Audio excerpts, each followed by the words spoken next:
Welcome to Lock In Your Success. We are the company that creates strategies to build wealth.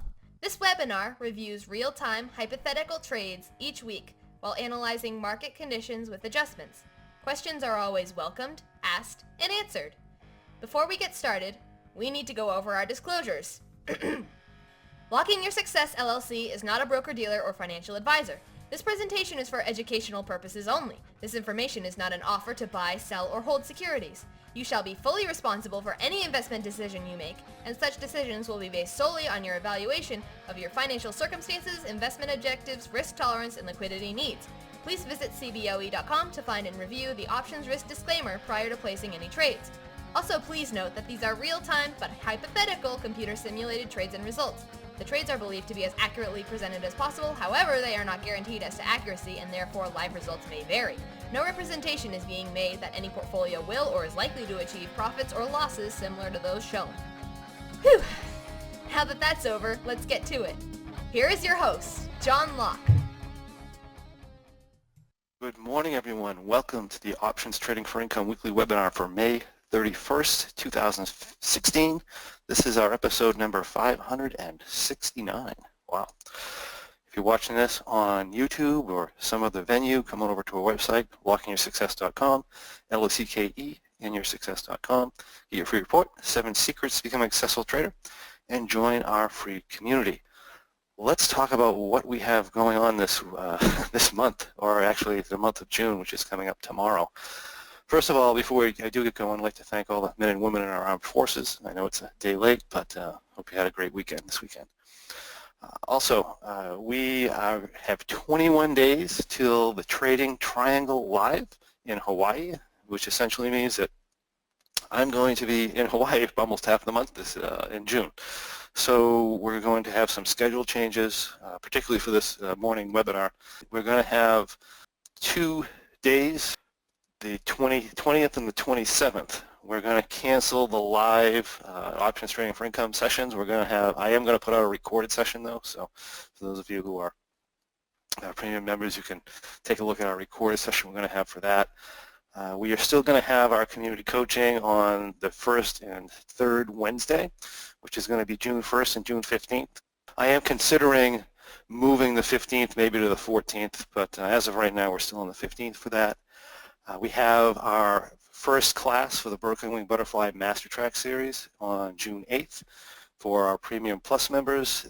Be sure to register for that, even if you are Premium Plus, because you do need to register for the class. You click on the tracks page in the community, and that's the page with the graduation cap icon, and you can go ahead and sign up for that there. Also, regarding that, if you want to join, if you want to be involved in our live masterclass series, as we're building that, then you need to be signed up as a Premium Plus member before the class goes off, which is before June 8th, in order to do that. Speaking of that, if you're considering becoming a Premium Plus member, if you join today before June 1st, you can get access to last month's enriching session, and you can also get access to last month's 2 coaching sessions if you join in June. That offer is gone, so consider doing that if you're going to be doing that. And again, you need to be a Premium Plus member to get into our Master Class series. Yeah, Ray, everything should be noted on our calendar. So if you go to our calendar, then you should be able to see any time changes. Also, while we're in Hawaii, we're going to be streaming live. We have Successful Options Trader of the Month, John Wilson. We're going to be interviewing him in Hawaii live, and I believe we're going to do the best we can to actually live stream that. And we're also going to be live streaming other content as well while we're there. Again, it's assuming we can keep the technology working and everything goes properly. Our plan is to live stream various things to our Facebook page. So that's, if you join our Facebook page, Lock In Your Success LLC, and you can sign up for notifications, and we live streaming some cool stuff from there. So all good things going on this month. And let's see here.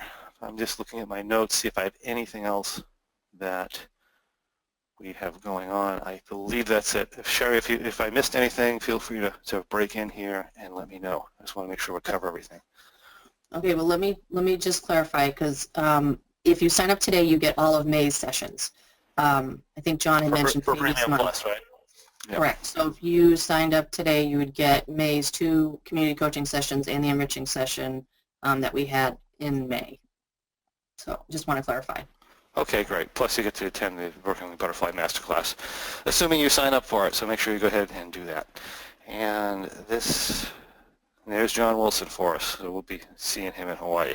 All right, I think that is everything, and I apologize for the long intro here today, but we just have a lot going on this month. Okay, let's drag down our Thinkorswim here. As far as the markets go, we had a fairly aggressive up move in the Russell, actually in all the indices last week. And remember, we were kind of down in this area. And our thoughts basically is we're going to stay range bound 1075 to around 1150, 1160. And that's pretty much what we had. We were at the bottom of the range. I was kind of watching to see if we're going to break out of this basically downtrending channel, right? Typical bull flag here. Typically the breakouts are fairly aggressive, and that's what we got. We got a fairly aggressive up move here in the charts, so nothing too out of the ordinary. We were also looking for a breakdown as well. Breakdown, when we were talking last week, was probably going to, I set some targets last week for that, and I think it was down at the, would have been down at the, yeah, at around the 1030 level.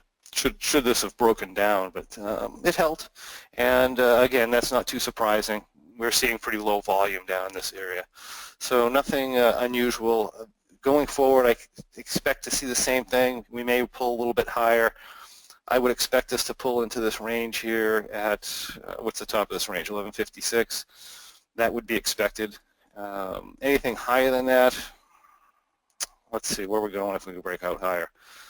Another stopping point in the Russell would be around here, this previous high, which is what looks like about 1165, and if we push high, if we actually break out over that, we'll have to watch the other indices. But I severely doubt we're going to see anything over 1200.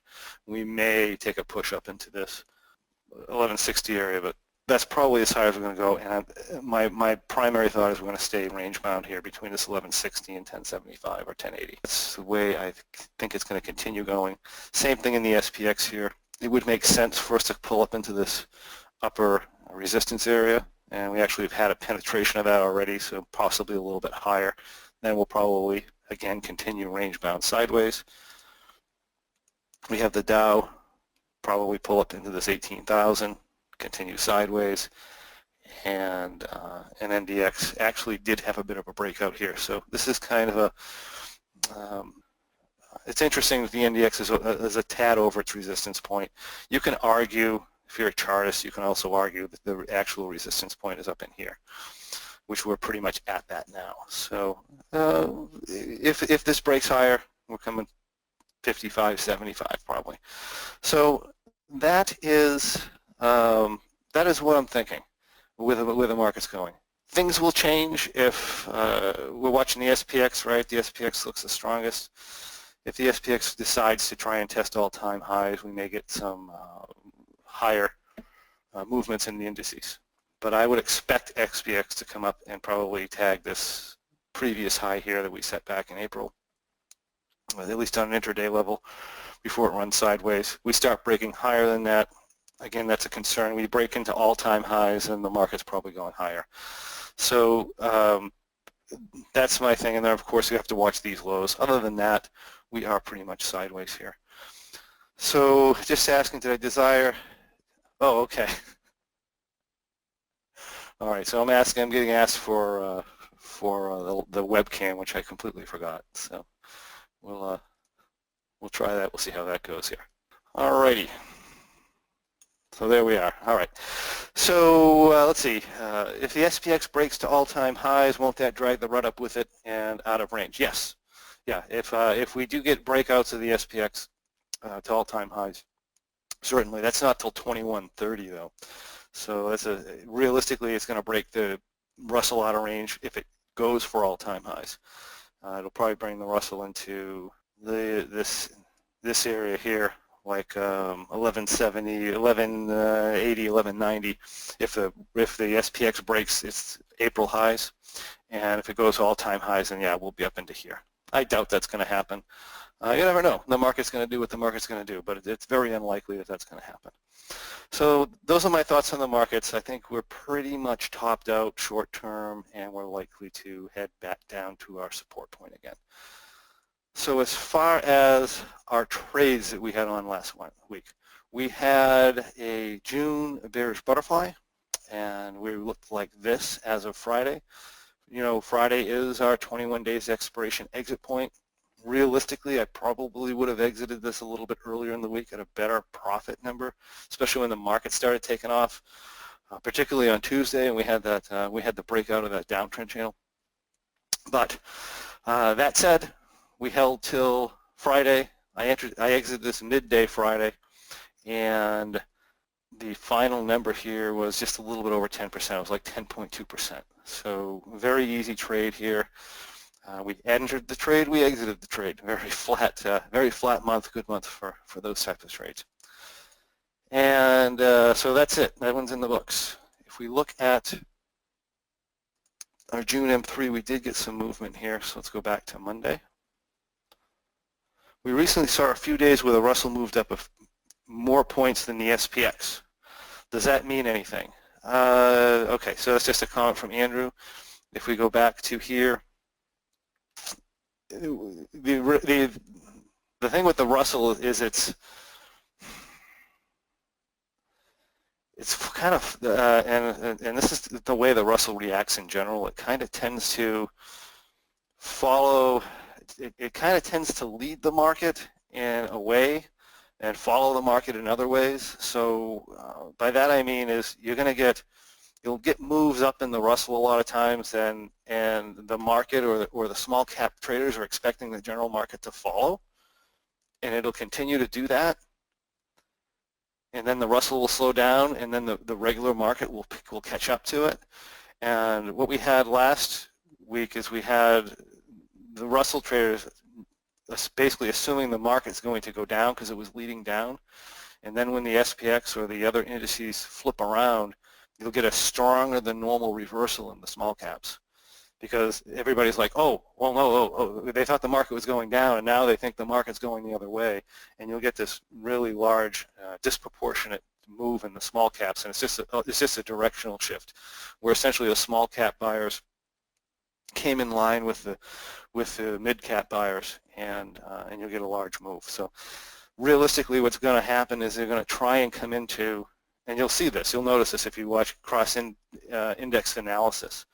This is going to try and come into this resistance area at the same time the SPX comes into this resistance area.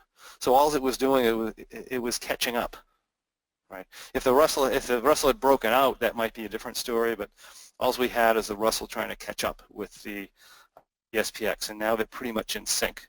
Now, of course, the resistance point's a little bit lower in the Russell, but and I'm talking about the same relative resistance point. They're just trying to come into the same relative resistance point at the same time, and you'll see that with the other indices too. They'll try to come into the same relative resistance point, and the Dow's trying to come into this one here, right? And we're almost to that point now. And of course, the NDX is the oddball here. The NDX broke out, arguably broke out higher, and it's kind of in the middle of nowhere, which I would like to see them come in all at the same time for a strong opinion as far as a reversal goes. So the fact that this is a little bit higher than it should be is a little bit concerning from a technical standpoint, and it's going to confuse traders a little bit. But the other three are lining up quite nicely. So, but that's why you get a bigger move. The Russell's just catching up to get to a relative point where it's going to come into resistance at the same time. Okay, so let's look what we have for an M3. We did not make any moves Monday, I don't believe. No, nothing Monday. This is what we look like at the end of day Monday. So nice looking M3 trade there, except our gamma is a little high, but it's perfectly fine. Hurt us a little bit on Tuesday. Got such a large move on Tuesday here.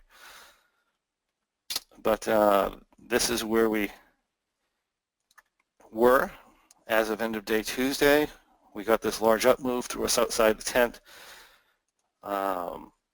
Delta is obviously too high for being outside the tent. It should be about minus 50. So we came in here, and I think I did 8, 9, 1090s, 10 10s, 11 10s, 1090, 11 10s. So that's what we did. We did 8 of those, brought us to about minus 34, put us into a position that looks like this. So that's still a nice looking trade there. If we go to our T-log, you can see that. Let's see, that was the move on the 24th. Then we had another move on the 25th and another on the 26th. So, and again, this is just the fact your delta, your volatility is dropping. And even though we didn't get much of a price move, the dropping volatility is going to cause a shift in your delta. And the shift in the delta is going to require us to do some adjustments here. So we're a little bit high on delta here. Simply did 2 1100, 1110 verticals, brought us back down in the range. Then we have Friday here. I'm sorry, Thursday we got to continue. The market was flat, but again, dropping volatility gives us a little bit higher delta number. That's fairly normal. So came in here and did 5, 1110, 1120s, and then on Friday there were no adjustments needed. If the market hangs up here, goes higher, we're going to need to just continually make minimal adjustments to this. But this is where we're sitting, minus 36 delta, 72 theta, minus 71 vega. Position that looks like this. Very, very nice looking position there. So almost due for a roll-up actually. If we get too much more of an up move, we're going to be rolling this up anyway. And I'm request for T-log, entire T-log. That's what we look like from inception.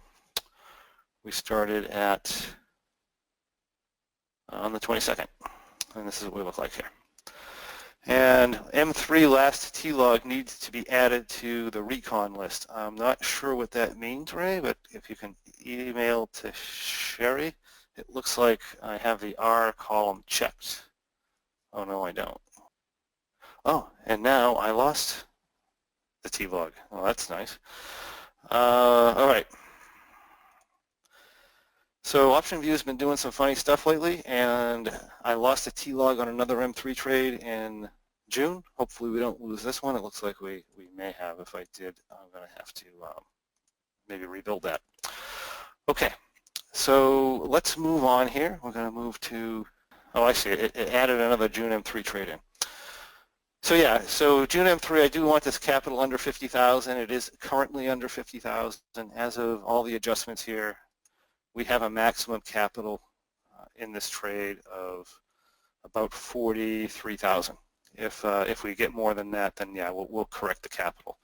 If you're looking at these numbers here, these numbers are not always accurate. We go off of, I don't know how OptionView figures these sometimes because they get some wacky numbers. But we don't have that much risk in the trade. We actually only have in the 40s, about 43,000 or so. So that's good. So watch that when you're back trading as well. If you're trying to rely on the net requirements in this, again, a lot of times they're off by quite a bit. I don't know why, but just keep that in mind. Okay, so as far as what else we had on, June Rock trade. That's an interesting trade this week. So we put the Rock trade on last week and of course got that really large up move. Here at the end of day Monday, no adjustments. We're actually pushing our maximum delta limits, which is the worst time to have a really big up move. But that's what we look like as of Monday. Tuesday comes and this is what the position looks like. We come all the way out into this range here. We do want to do our stabilization techniques here in our Vega. We're positive Vega, or Vega, and our delta number is a little bit too high. So we can correct that just by adding some verticals. We did 5 1080s, 1100s, 5 1090, 1100s. Brought us fairly flat delta. We got our Vega negative and our theta positive. Flatten that T plus 0 line out. And we will run into the following day here. I just have a question. What's the maximum delta for rock and M3 configuration? I like to be a little bit subjective in it. There are times when I'll let it go to minus 100, but generally it's going to be the same. So I get less concerned. In other words, if you stay in M3 configuration, you put yourself in a situation where, you know, anytime you're in like a broken wing butterfly configuration, and pretty much an M3 is a broken wing butterfly T+0 line configuration. If you're in that configuration and the trade gets drawn down, it's not likely you're going to make your money back. So if we're planning on trading the whole trade out in M3 configuration, we do tend to really watch our negative delta.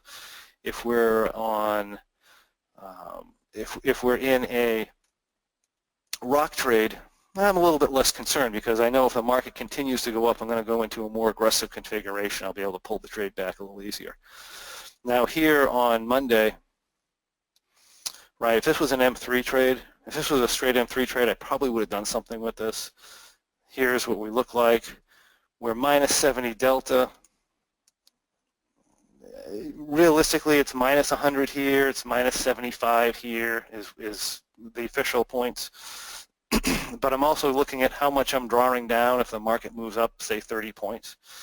And in other words, my gamma trend's not that good. So on a typical M3 trade, I may have made an adjustment here, not necessarily for raw delta, but for just the fact that my slope's awful big.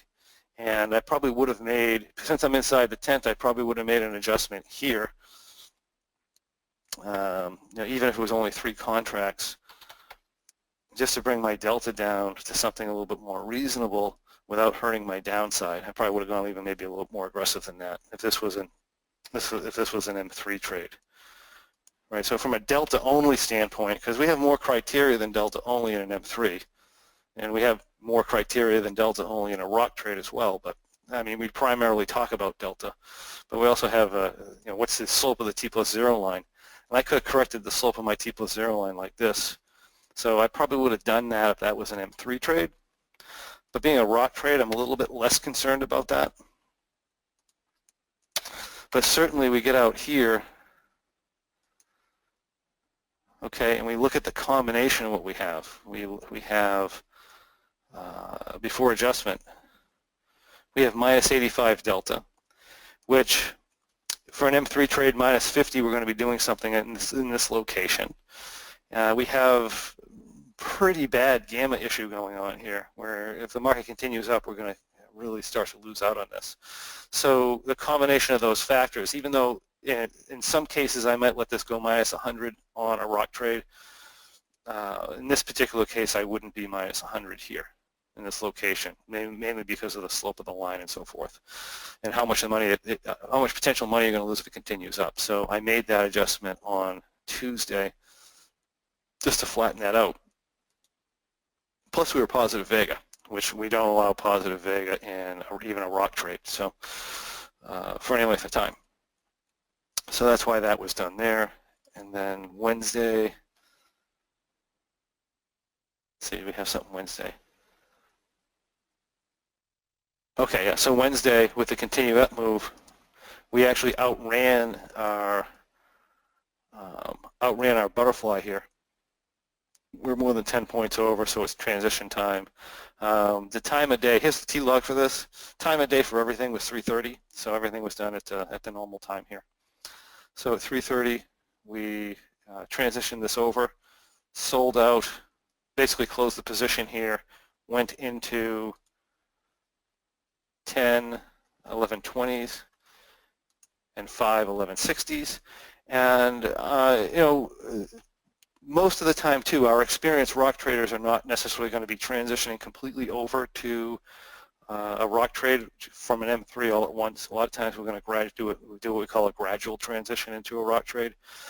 But for the purposes of the program, to keep it simple, we just do it in the program. We do a fast flip over, and that's the way we show them on here because that's what the program is.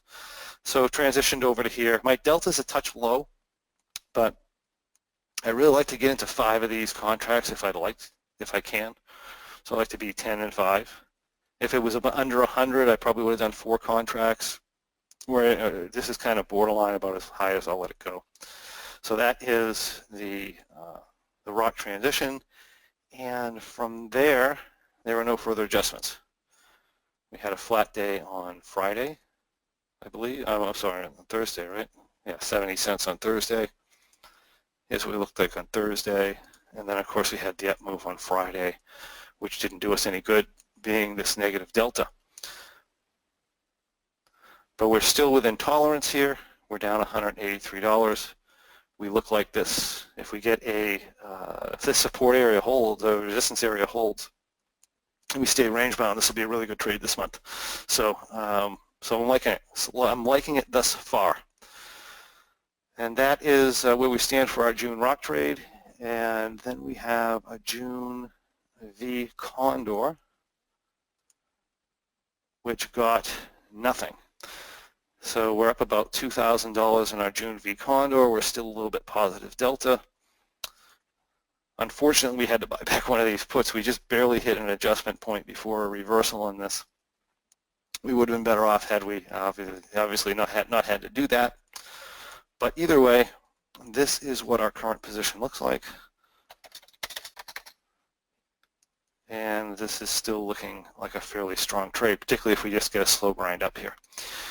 And T-log for that, we just had an entry in buying back one of those calls.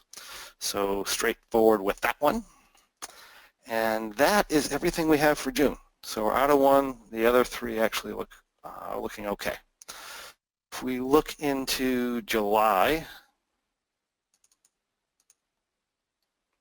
I'll go back to Tuesday here and take a look at our July bearish butterfly, which is obviously the most drawn down trade that we have.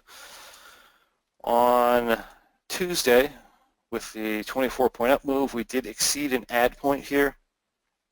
We are borderline delta theta ratio type of issue going on here at the price point of 1130, but we did not do any rolls. We just simply added our second third.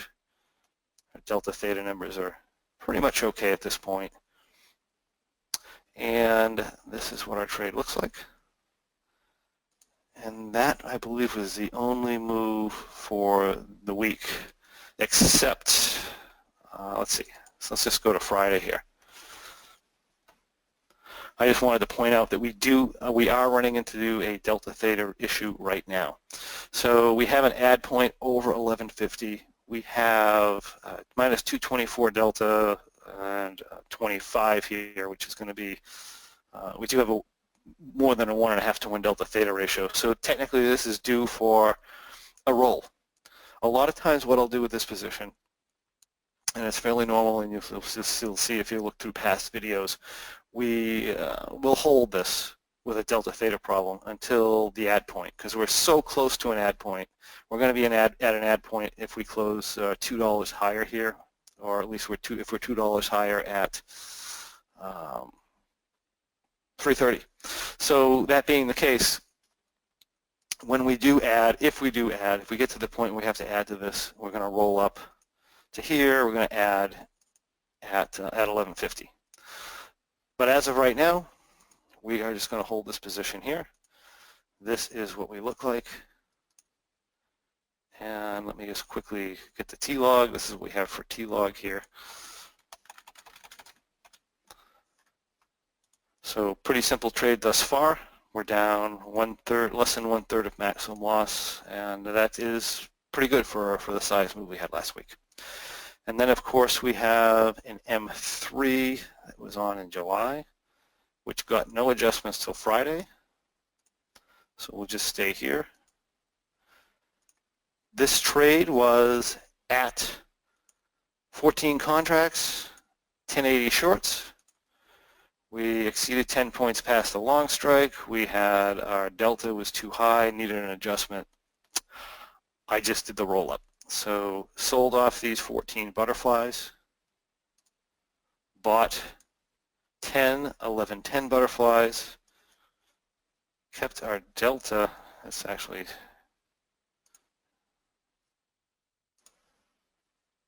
well, this number here at the time of the, oh, okay, I'm sorry, I lost my call. So let me go back here. the call's so deep in the money it disappeared. We're not down $4,000. So the call's back in now. That's better.